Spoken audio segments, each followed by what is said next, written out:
tayo na rin ng Lord, patuloy po tayong magpapagamit sa Kanya. Amen? Patuloy po tayong magsiserve sa Panginoon dahil siya po ang nagmamayari ng ating buhay. At again, we can gladly commit our lives and our time to our Lord Jesus Christ. And bago po tayo mag-umpisa, ating pong ipanalangin ang mga children po. Let us all bow down our head and pray to the Lord. Lord God, we thank you for this day, for gathering us again to worship your name. And we thank you, Lord God, for these children, Lord, that you have given us. You blessed us, Panginoon, as a precious inheritance from you, Lord. We pray that you open their young hearts and young minds.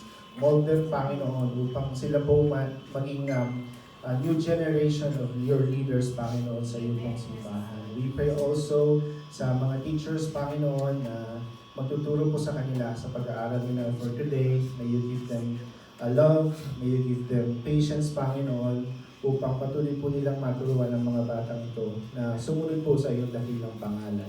Salamat po, Panginoon, sa buhay nila at sa buhay ng bawat isang narito ngayon. Ikaw lamang po ang aming mapuri, mataas sa araw na ito, Panginoon, in Jesus' name. Amen.